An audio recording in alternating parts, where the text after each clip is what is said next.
Good evening, and welcome to Temple Sholem.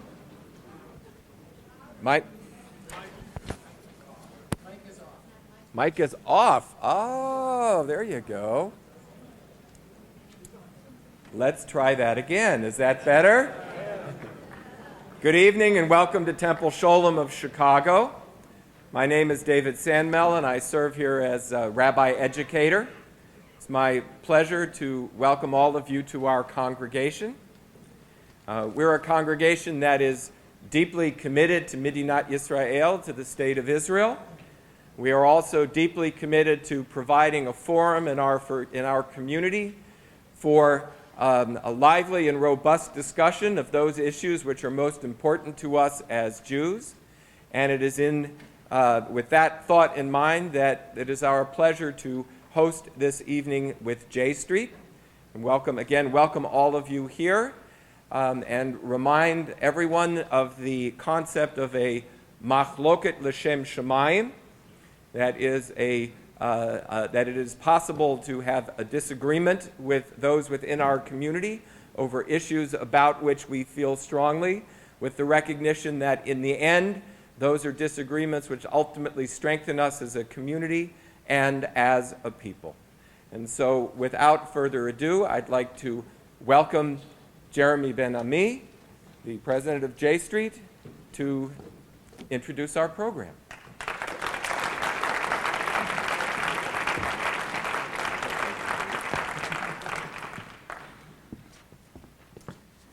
Good evening, everybody. It's great to see folks here. Can you hear me well enough with the microphone?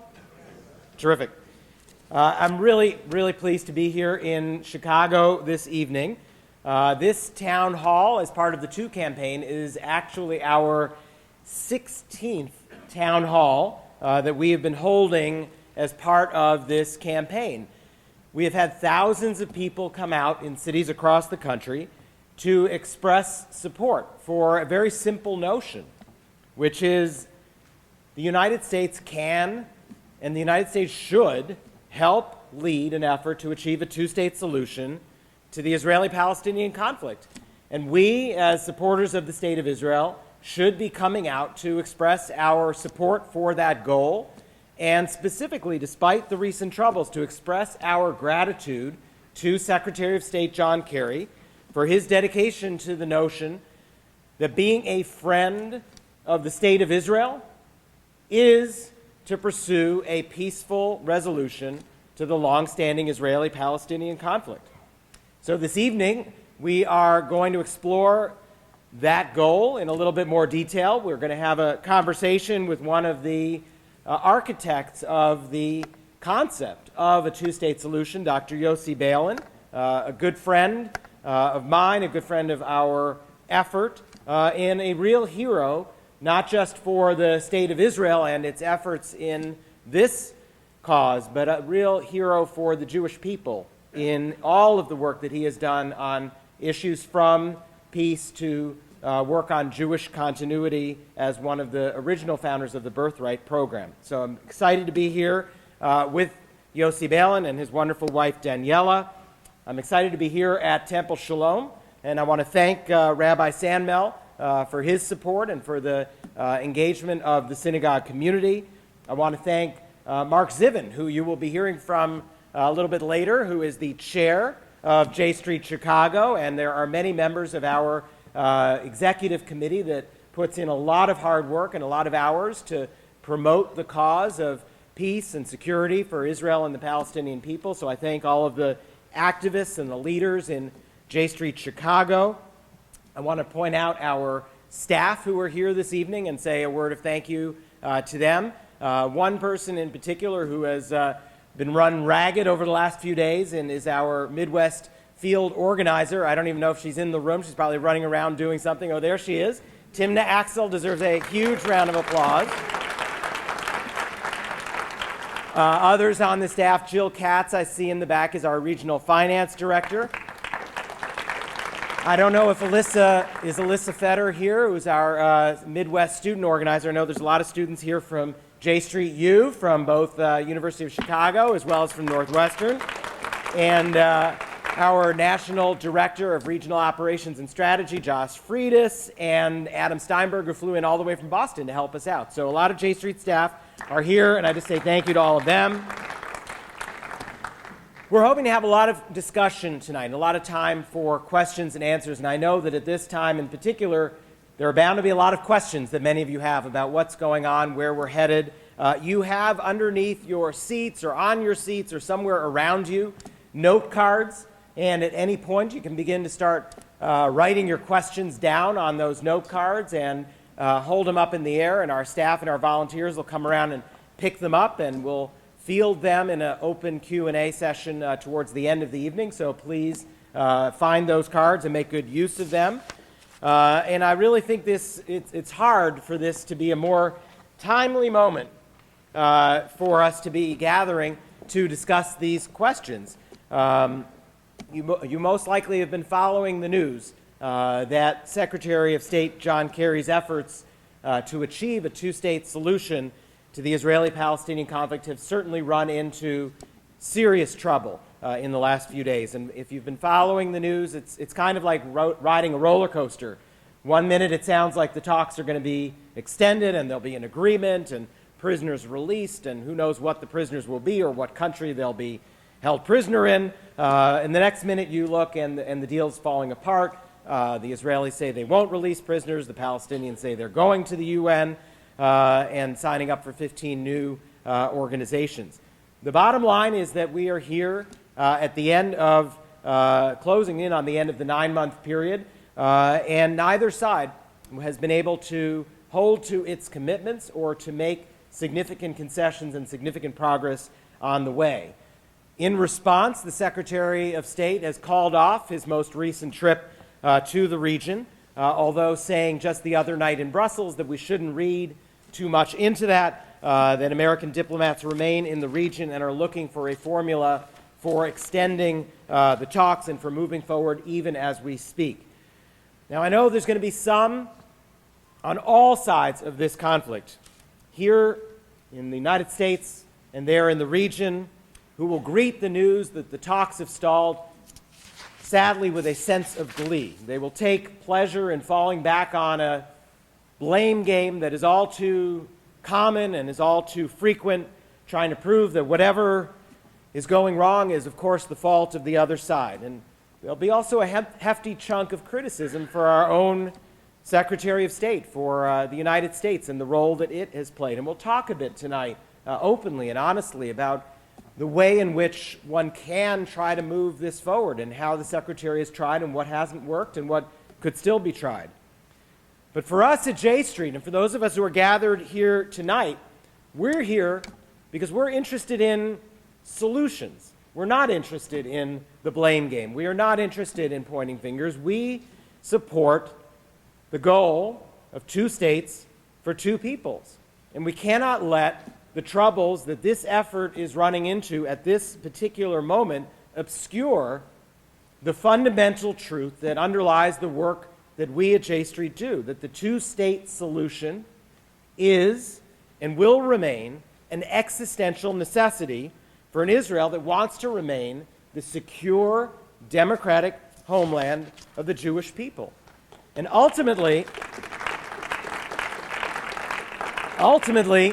only a negotiated agreement that is based on the principles on which the two campaign is built, that you have come out this evening to support, only that solution can achieve this goal and end this conflict. Any other path only extends the conflict. It threatens Israel's future as a democracy and a homeland for the Jewish people, and it leaves the Palestinians without a state of their own.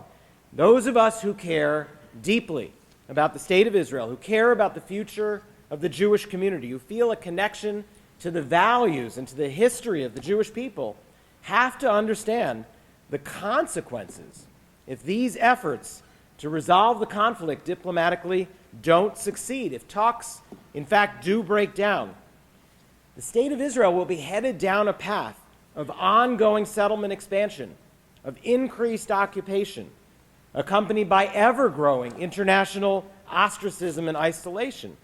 It's a path that's being paved by political leaders whose policies on these matters are out of touch with the majority of the people of the State of Israel and the majority of the Jewish community worldwide.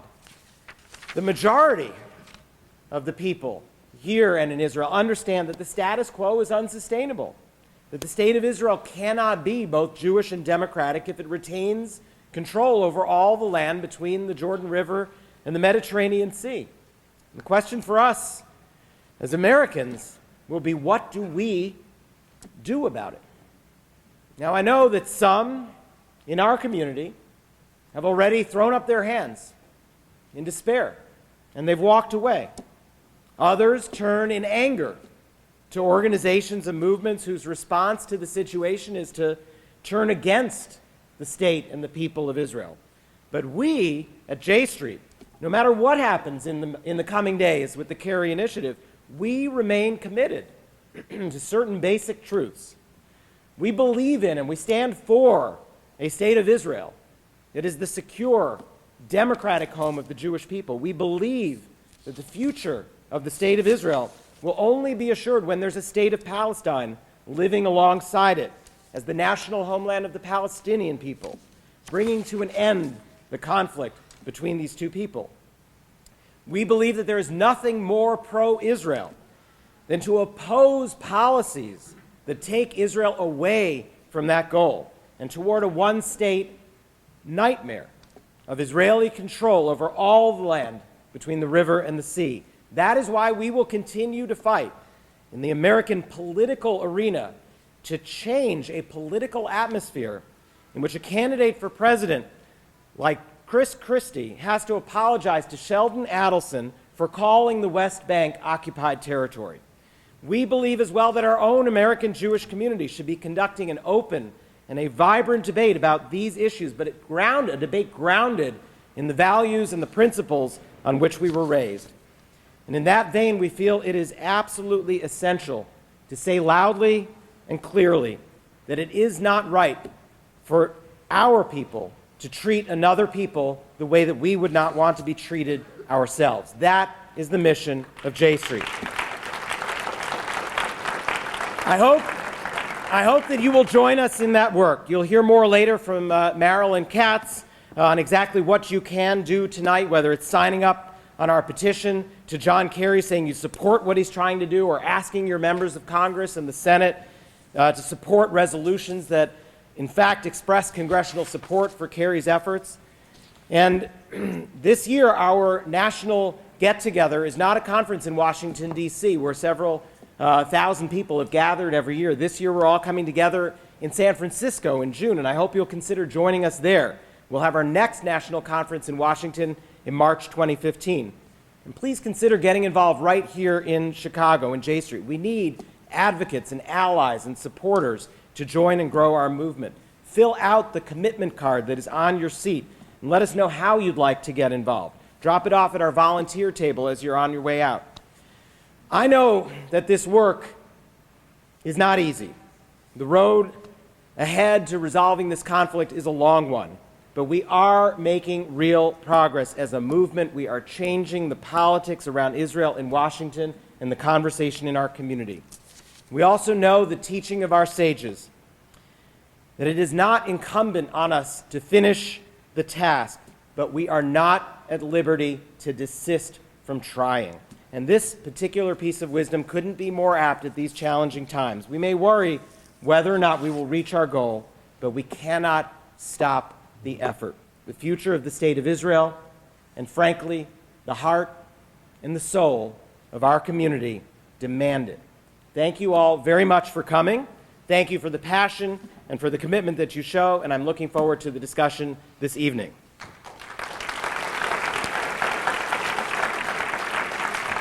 Before I move on, I also want to acknowledge one person who is extraordinarily special for us to have here this evening, the Consul General for the State of Israel for the Chicago region, Roy Galad. Thank you very, very much. Very important for us that you are here. And now I want to introduce Josh Boxerman, who is one of the co-founders of J Street Northwestern, to introduce our special guest for the evening, Yossi Beilin. Josh?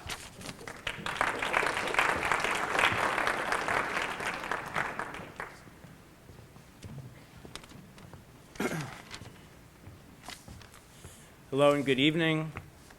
Can everybody hear me?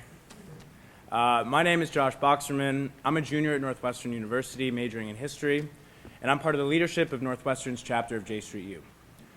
Before I introduce our main speaker tonight, I'd like to share a short story. At the Jewish summer camp where I work, I used to spend summers bunking with Israeli staff. One thing I always did with my co-counselors was speak with them in Hebrew whenever we didn't want the campers to understand. For example, we knew that 10-year-olds go crazy for their mail at camp. To keep them calm, I would shout, Ori, Hador Higia, which translates to, the mail has arrived, and no one would be the wiser. Or we could talk about all sorts of things the kids didn't need to hear. Our plans for their activities, what we really thought about the other staff, whatever. Until eventually, inevitably, one day during the session, a camper would come up to us and say the following, Atem yod'im she'ani mevin et kol ma shehem omrim. You know that I understand everything you guys are saying. And that would end that. Though the camper burst our bubble, it was moments like that that really drove home to me what it meant to be a part of the Jewish people in the age of the State of Israel. That a Yemenite Israeli, fresh out of the army, a Northwestern student, and a 10-year-old could be brought together in a cabin in the Catoctin Mountains and feel like we were at home, because we were bound together by an identity and history symbolized concretely by the language revitalized by the Jewish people's return to the land. And that identity came with a powerful and ancient array of ethics, morality, and a tradition of being a light to the nations. It's that belief in Jewish peoplehood, among other things, that brings me here today, and the belief that the physical security of the Jewish people is intertwined with its moral security. Our survival as a people, in every sense of the term, depends on our ability to recognize that the moral imperative of ending occupation goes hand in hand with the political imperative of ensuring Israel's survival as a Jewish and democratic state.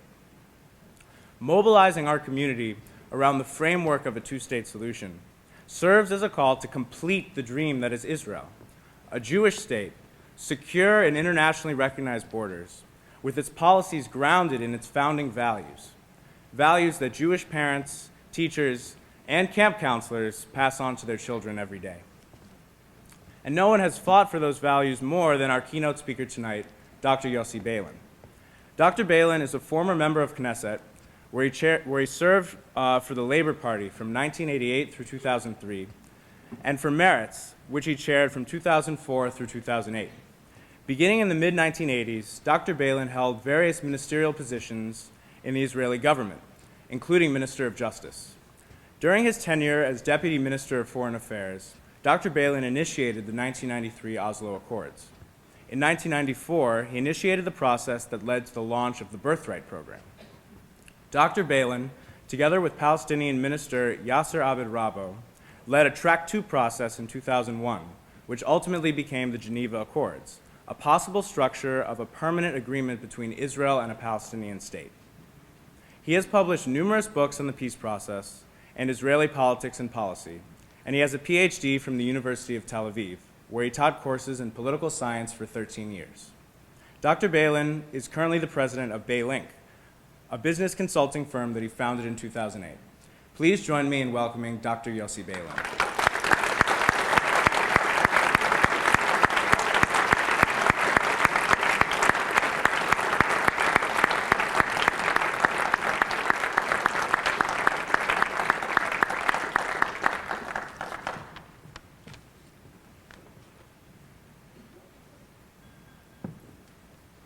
So welcome to Chicago.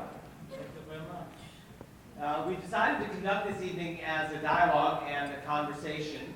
And as I said earlier, I do hope that you'll all participate by sending some of your questions up here. And we'll have Mark Zivin join us in about half an hour to field them and pose them to us.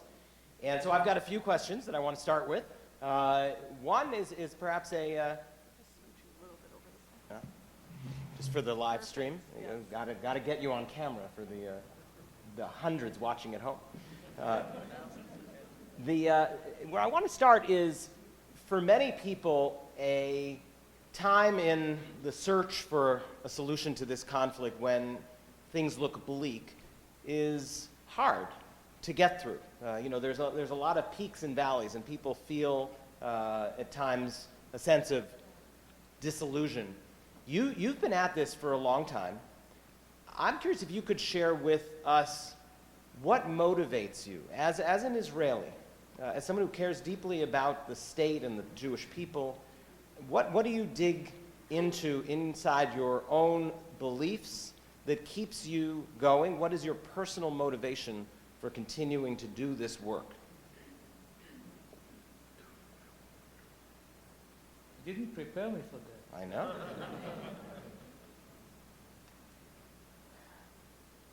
I think that first, of course, the need to assure that Israel is and will be forever Jewish and democratic. Both. It may be obvious, it may be simplistic, but otherwise, Israel is not interesting for me. Israel for me is interesting only because it is a Jewish state. If it is just another state, there might be other preferences. But the fact that after all these years, we got our independence, and that we are the gatekeepers, we are those who decide that every Jew who wants to be Israeli can become one, is so important for me that I was worried, I have been worried about a situation whereby a Jewish minority will find itself dominating a Palestinian or a non-Jewish majority, and the whole idea of a Jewish state will disappear. Now, I'm a liberal, and I'm a social democrat, and I believe that people are equal. And sometimes my friends, especially my Arab friends, are asking me, how come that you are such a nice guy, why do you need a Jewish state? I mean, you really believe that you are better than us or than others? And I'm saying, Chas v'chalila, God forbid. I really don't believe that we are better than you. Some of you are better than us. Some of us are better than some of you. The only point is that I believe that we deserve a Jewish state after all these years. And I will not repeat here the history. And I think that it might be very dangerous if at a certain moment people are saying to us, hey, the whole issue is really 19th century stories. Forget about it. You are citizens of the world, not of a Jewish state. Is it a religious issue? I'm saying, no, I'm totally secular. So this is the main motivation, to assure that we have a Jewish state.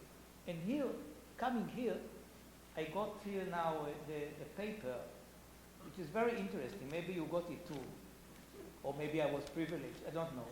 But the paper says, do Palestinians really want a state? And as you imagine, the answer is no. They don't want to have a state. And some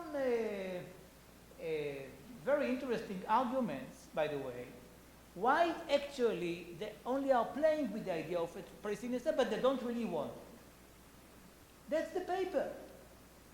As if we gathered here in order to establish a Palestinian state. No. The campaign is for the two states solution, not for a Palestinian state.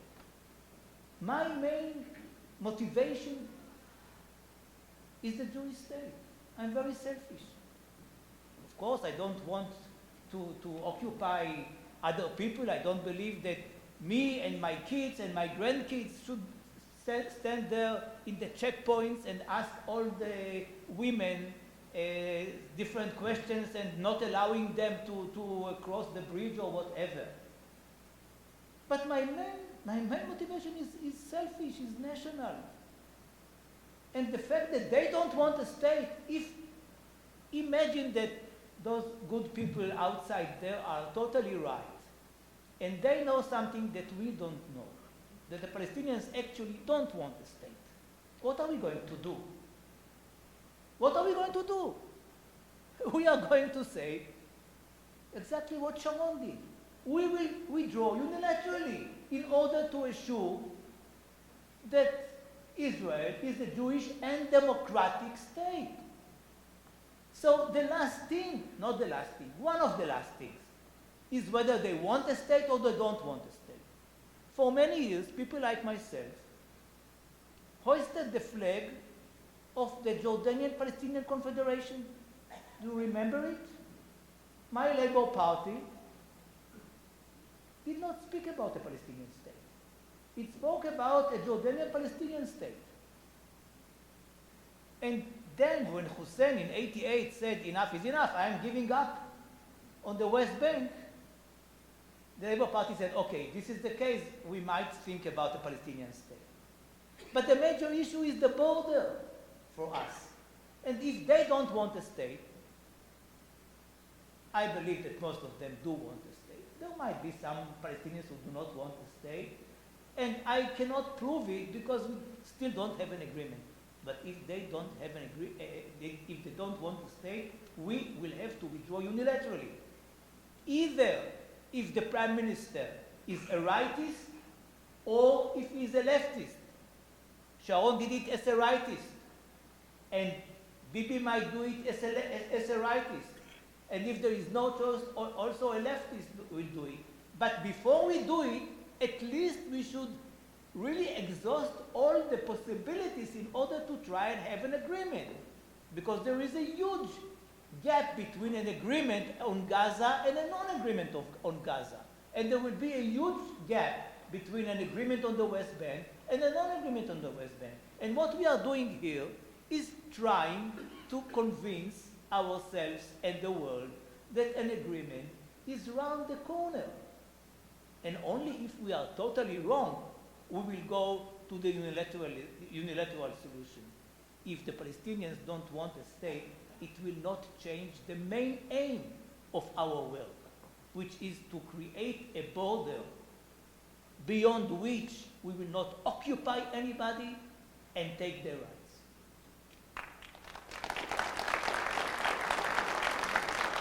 So one of the things that I think is surprising to people is the way in which the question of Israel as a Jewish state has suddenly emerged to the forefront of this round of discussions. And I think for some American Jews, the concept of separation of religion and state, church and state, synagogue and state, is central to our political worldview in this country. And so when we hear the phrase Jewish state, something doesn't ring right.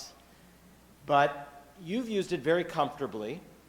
Perhaps you could comment a little bit on the meaning of that phrase, but more importantly on this, the emergence of the issue vis-a-vis where we were 25 years ago in the discussions of the term of a Zionist entity and a Jewish state versus the state of Israel. Well, I must say that I see the whole issue as a red herring. This is not one of the major issues of our negotiations. The outstanding issues are the borders, the settlements, the security arrangements, the refugees, and Jerusalem. Okay, these are the outstanding issues which were mentioned in the Oslo Agreement to be decided upon during the negotiations on the permanent agreement. Now, we can speak about many other issues, from Pollard to other prisoners. But this is not one of the issues for our debate, neither the issue of a Jewish state. Does it mean that it is totally wrong to mention in the preamble of the agreement that both peoples, deserve their states and that Israel and Palestine are the homelands of the Jewish state and the Palestinian state, it is not contradictory to it. And if you look at the Geneva Initiative, you will see that it is mentioned there. It was also important for us, for me personally, that this will be referred to, despite of the fact that you know that neither in the agreement with Egypt nor with the agreement with Jordan it is mentioned. But since the Palestinians are sharing with us the same state, we thought that it is proper that we will refer in a mutual and balanced way to the idea of a Jewish homeland, a Jewish state. I think that what really happened here, and the question of what is a Jewish state, I don't have to repeat it, because for us, the Jewish people is not the Jewish religion. It is not a synonym. Of course, you cannot be a Jewish, you are not a religious Jew if you are not part of the Jewish people. But you can be a part of the Jewish people without being an observant Jew. And most of us in Israel, and perhaps also here, are not observant Jews, but they see themselves as Jews because they are part of the Jewish family, the Jewish tribe, the Jewish nation, whatever we call ourselves. For me, it is my extended family. And it has nothing to do with any ritual, no conservative or reform or reconstructionist or orthodox or ultra-orthodox. I'm not there. Now, what happened was that at a certain moment, our Prime Minister Netanyahu raised this as a major issue. He, who do not trust the Arabs too much, said that only if they agree to admit that Israel is a Jewish state, he will understand that they don't intend to demand the right of return. But if you don't trust them so much, so why do you believe that if they write that Israel is a Jewish state, they will prevent themselves from raising the right of return after signing the agreement? It became kind of a provocation for them. As if you want me to say that your name is Yossi, I will not call you Yossi, okay? Or at least pay for it. If it is so important for you, if it is not obvious for you. And it really became something between a comedy and a tragedy. A tragedy because it became another obstacle.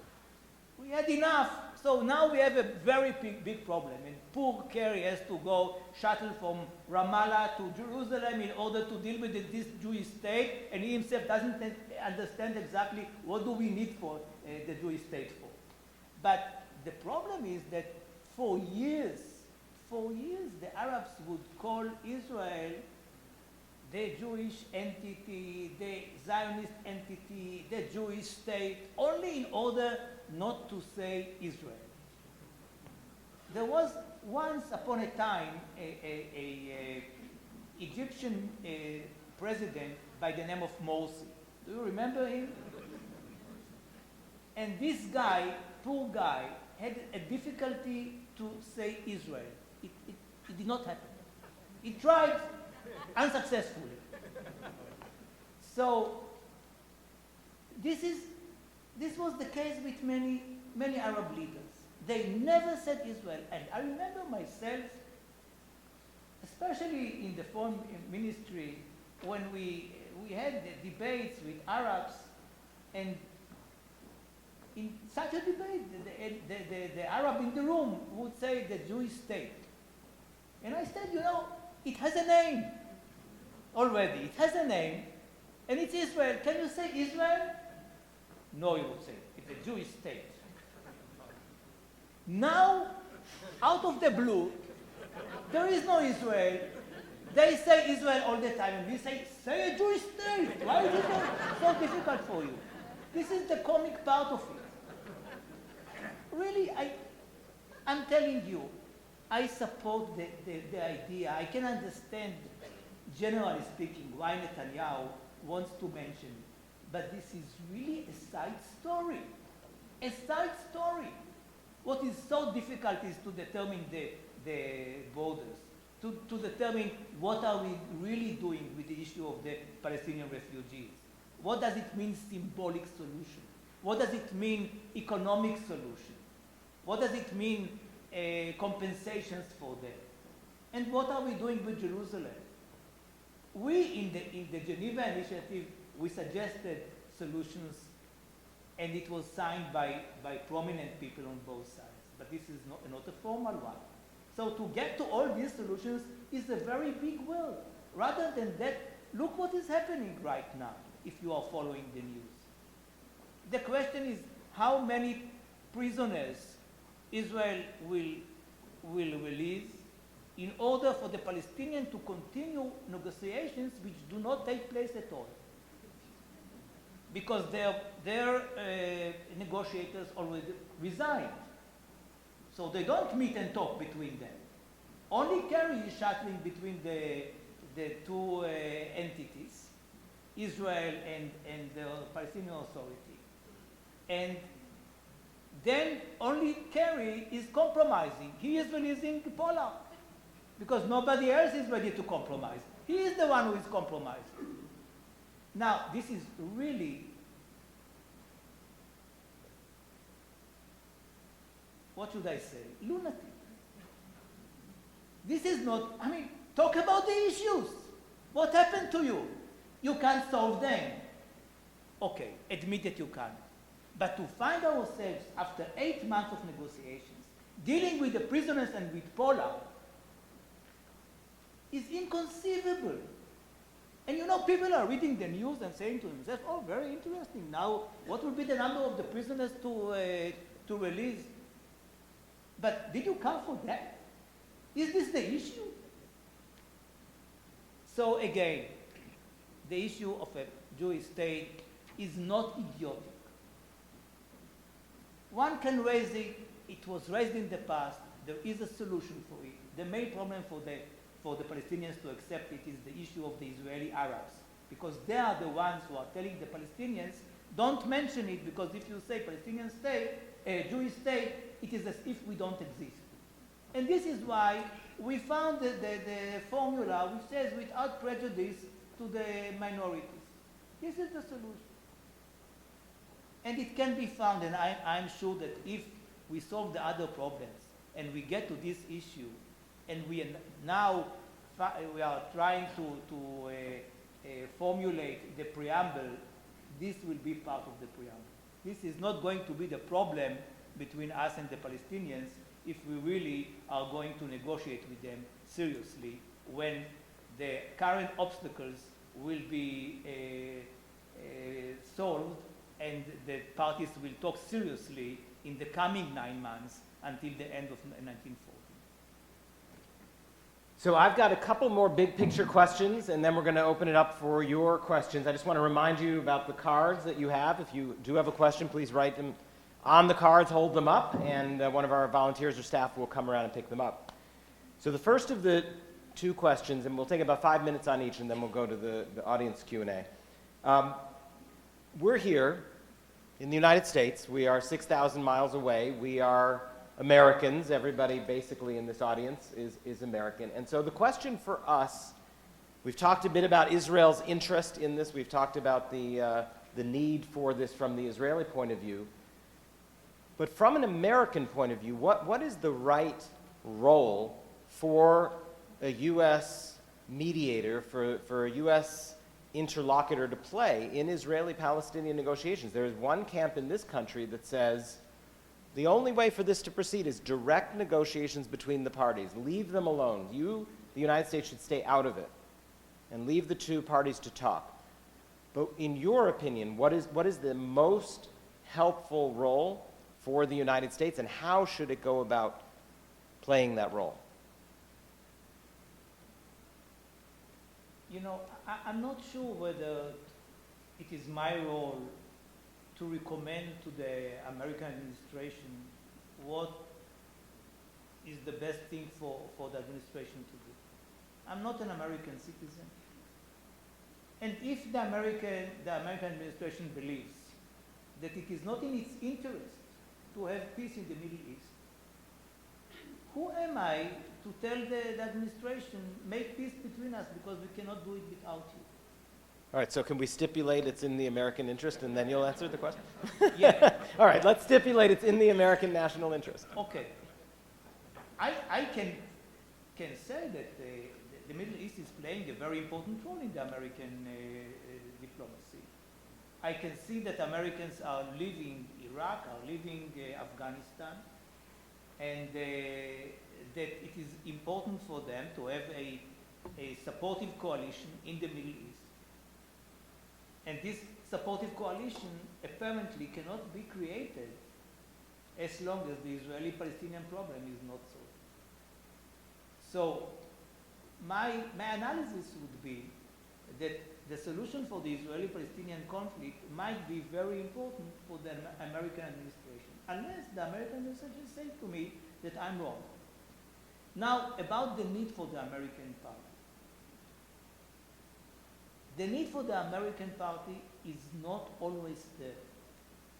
If the parties, or at least one side, better two, but at least one side, is very keen on having an agreement, as it happened in Oslo, then we even didn't tell the Americans that we are doing it. And until the agreement was signed secretly on August 1993, we did not inform them. Only then we went to the place where Secretary Warren Christopher was with, and Dennis was there too, and we told them about the whole story. And we were quite terrified because we had not known what would be their reaction. They could have said to us, "Are you crazy? You are talking with the PLO. We Americans are not allowed to talk to the PLO because of you. And you went there to talk with the people of Arafat and signed an agreement. What you want to do is something, do it, but leave us alone." But now, when you are thinking about the Oslo Agreement, the picture that you see in your imagination is a tall guy hugging two smaller guys, right? And this is the picture. It looks like an American-made peace treaty between Israel and Palestine. It's not American-made, and it is not a peace treaty.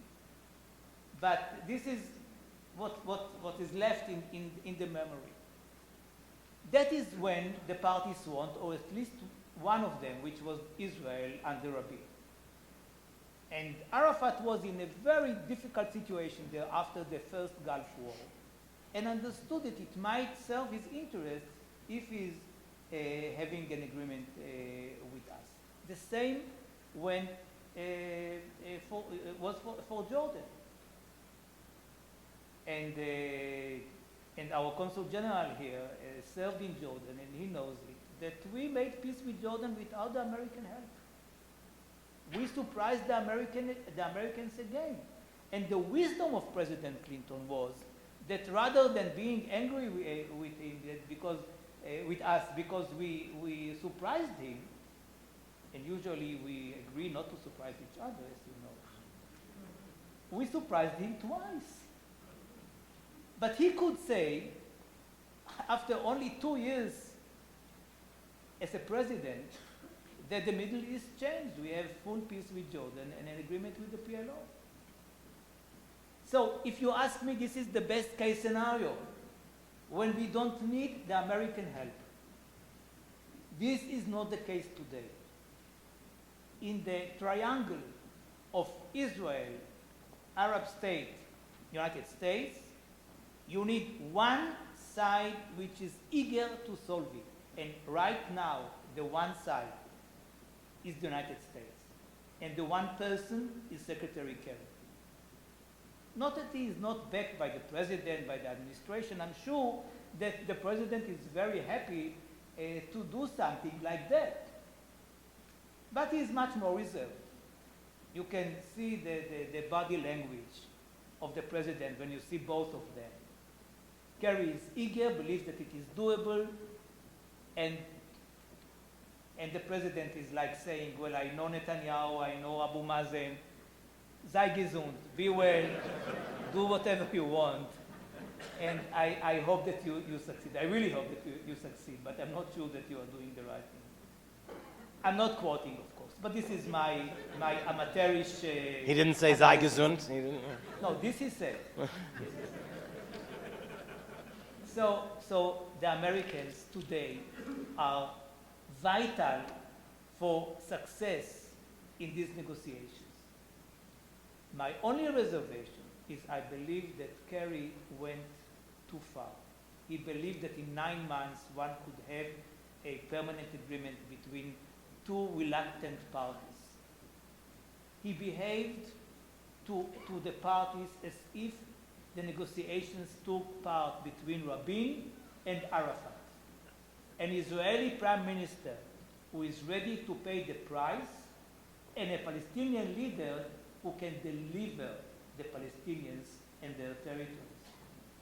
You have today a Palestinian leader who, in my view, is a man of peace, who cannot deliver Gaza, and you have an Israeli prime minister who crossed one small Rubicon of saying, okay, it should be a two-state solution, but is not ready to pay the full price for peace, the price that we know by now. 67 borders with land swaps, small land swaps, some solution for the refugees, even symbolic one, but not ignoring them, and the division of East Jerusalem, without which there won't be a solution. He is saying very clearly and very publicly that he is not there. Rather than trying to go for the second phase of the roadmap, which is a Palestinian state in provisional borders, towards a permanent agreement later on, Kerry tried to bring those two leaders to something which is bigger than them. And this is why my humble contribution, and I try to convince my American friends not to go right now for this permanent agreement, is to try, if and when we surmount the current difficulties of Abu Mazen going to the UN and Lieberman calling it, or Steinitz calling it diplomatic terrorism. There is no diplomatic terrorism. It's either diplomacy or terrorism. So going to the UN, whether we like it or not, is not terrorism. So he is now going to the UN, and we are building new settlements, and it's really wonderful, really wonderful. I presume that we can overcome this difficulty by some number of prisoners, regretfully. This is the solution, and then we will have another 9 months.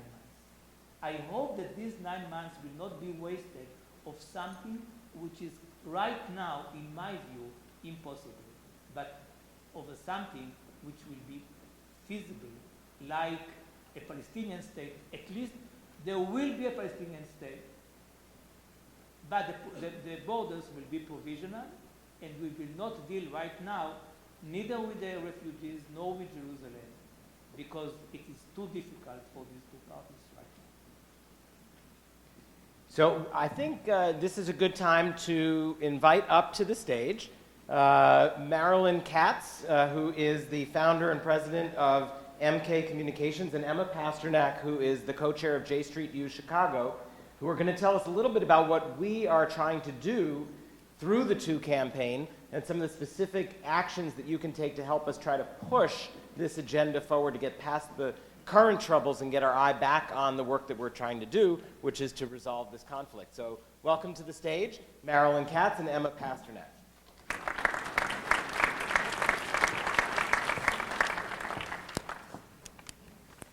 You hear me? No.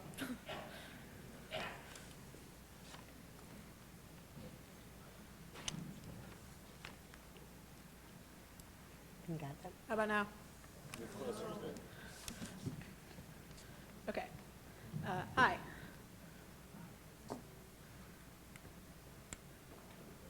Try it again. Hello? It's on. Hi, my name is Emma Pasternak. I'm a second year at U Chicago. December of my first year, I went to my first J Street U regional workshop, which was at University of Michigan. I remember a student there drew what we in J Street U call the triangle.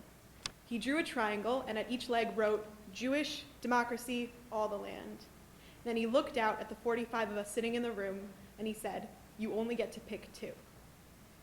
It was the first time that anyone had articulated to me that Israel had to make choices. Carter demands the destruction of the state of Israel and the Jews, and it's really a terrible document. Well, it is really very, very simple. If Abu Mazen is not representing the Palestinians, then who does? If there is somebody who is representing millions of Palestinians, it is their president who was elected by 62% of all the Palestinians in Gaza, by the way, and in the West Bank. It is true that these elections took place quite a long time ago, but you don't have any other person who was democratically elected like him. So there are problems there, no doubt, and I referred to it before, but he is the representative of the Palestinians. And if there is a unity government in Palestine between the Fatah and the Hamas, Hamas will have to recognize the agreement with Israel, which will include all the references, including the one to the Jewish state. If this is not the case, then of course it will be very difficult for the world to accept it, as the world doesn't accept Hamas today. But as I said, we are having a Palestinian representative. There is no question that he was elected democratically, and he is under our counterpart. If he is not a counterpart, then we go back to the idea of unilateralism. I mean, there are so many critical points about the Palestinians. If this is one of them, and we decide, okay, you are not representing enough the Palestinians, so what are we going to do? To remain in the territories, in Nablus, in everywhere else, only because he is not the perfect representative of the Palestinians, and punish ourselves by continuing the occupation forever and losing our majority because Abu Mazen was elected almost, 10 years ago rather than 5 years. But let me follow up on that. Unilateral withdrawal has not had a good history.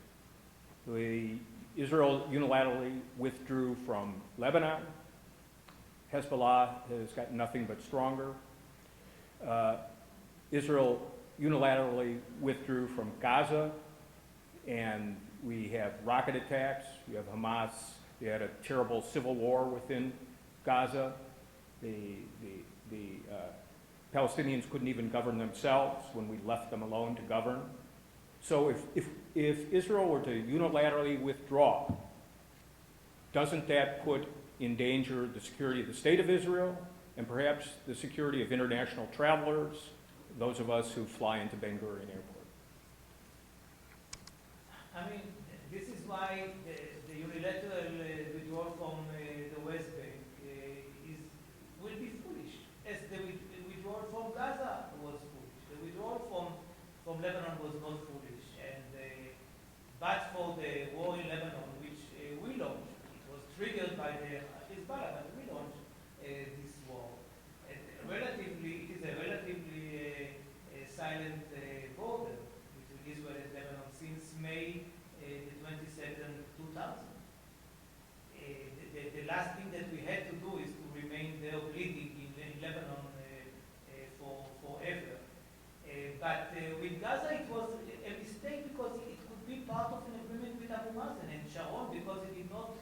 believe he did not trust the other side.